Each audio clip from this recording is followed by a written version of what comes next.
In this series of videos, we're going to learn about the structure and function of the final organ of the digestive system, the large intestine, also known as the colon. Now, like the small intestine that came before it, the primary function of the large intestine is absorption.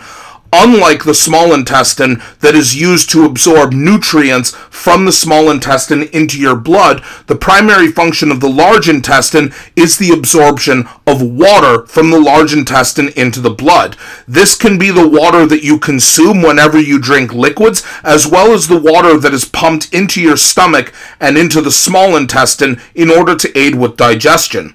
In fact, unlike the small intestine, almost no digestion occurs within the large intestine at all due to the large intestine being completely unable to produce its own enzymes.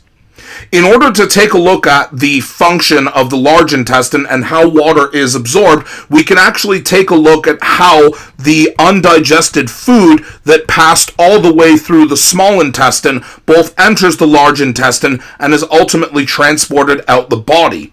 Now, connecting the small and large intestines is yet another sphincter, which again is just a ring of muscle that is meant to specifically open and close to control access in and out of each of the organs, and this sphincter has the rather awkward name of the ileocecal sphincter.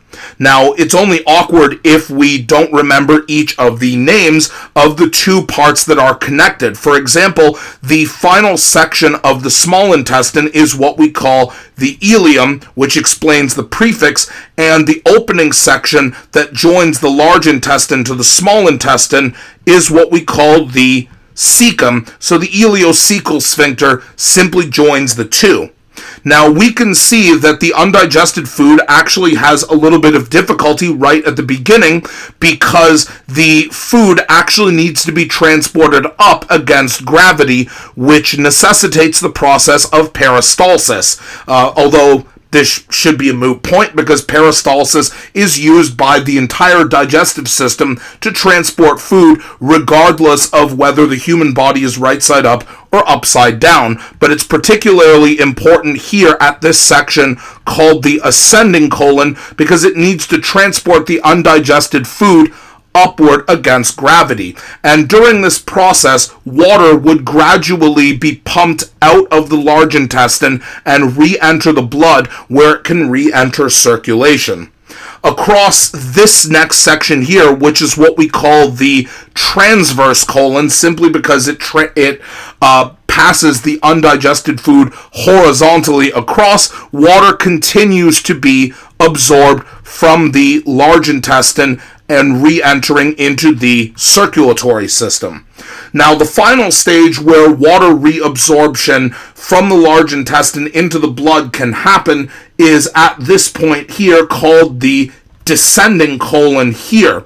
And this is important because this is the final location where the large intestine basically decides about whether it has absorbed not enough water or too much water and attempts to rectify that before getting to this S-shaped section of the colon leading to the end of the large intestine. S-shaped, which is why we call it the sigmoid colon. This literally means sigma-like, which is the Greek letter for S. Now, in the sigmoid colon, it is very important that the right amount of water, not too much and not too little, has been absorbed before the undigested food that is remaining enters the final section right here, which is what we call the rectum. Now, it's very important that the balance of water is regulated very tightly. If the large intestine doesn't absorb enough water, that means our digestive system is actually going to lose water out of the end of the digestive system, which can contribute to dehydration in extreme cases. Now, the opposite is also a problem. If the large intestine absorbs too much water, that means that the undigested food that will be removed from the large intestine, the scientific word for this is feces, although most people just call it poop. If the feces is too dry, that means that it is going to rub against the walls of the sigmoid colon, the rectum, and eventually out the bottom, which is what we call the anus. And generally the trend that we see is friction inside of the body is not good. In fact, it can be quite painful.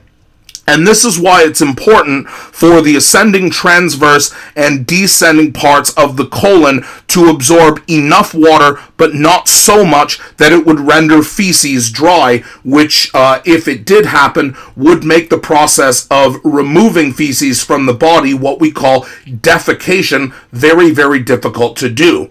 Now, during the process of defecation, the feces passes through not just one, but two sphincters that are located at the bottom of the large intestine at the anus, and these are what we call your anal sphincters.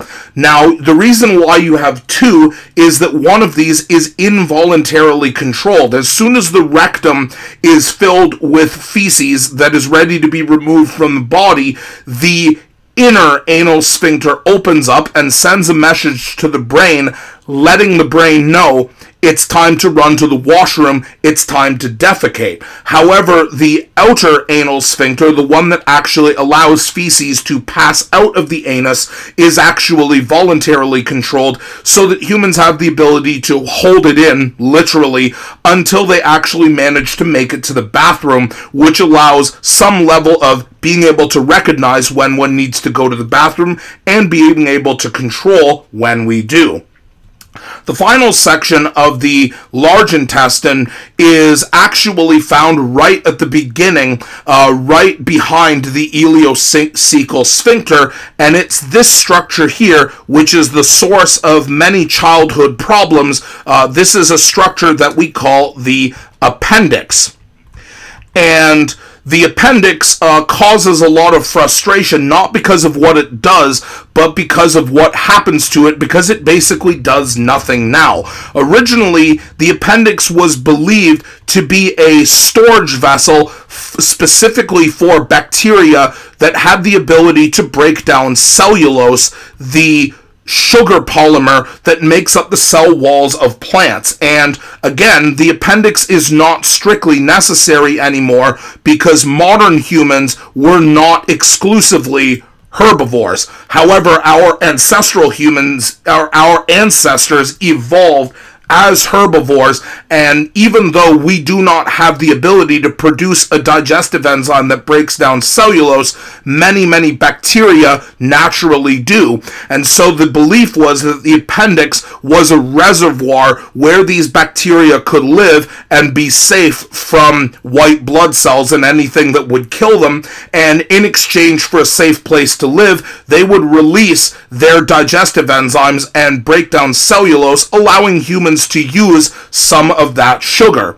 However, not all modern humans are purely herbivores. Most humans are omnivores that live off of a mixture of plants and animal meat, and therefore the appendix has kind of outgrown its own use, and therefore we refer to this, we will revisit this term during the evolution unit, but we refer to this as a vestigial organ. The root of this word is the word vestige, which is vestige or vestiges. Vestige is another word that means remains or something that is left behind. So because the appendix was left behind from a time when humans used to be herbivores, we say that it is a vestigial organ.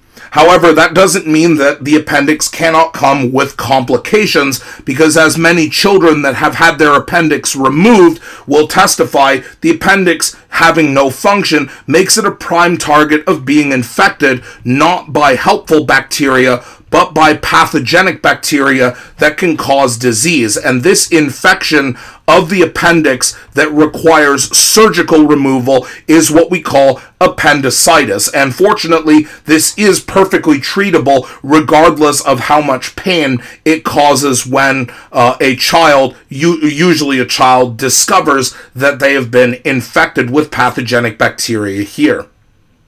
In the next video, we're going to explore the primary function of the large intestine in more detail by looking at how the large intestine controls water absorption simply by moving salt in or out of the bloodstream in order to promote water moving in or out of the large intestine.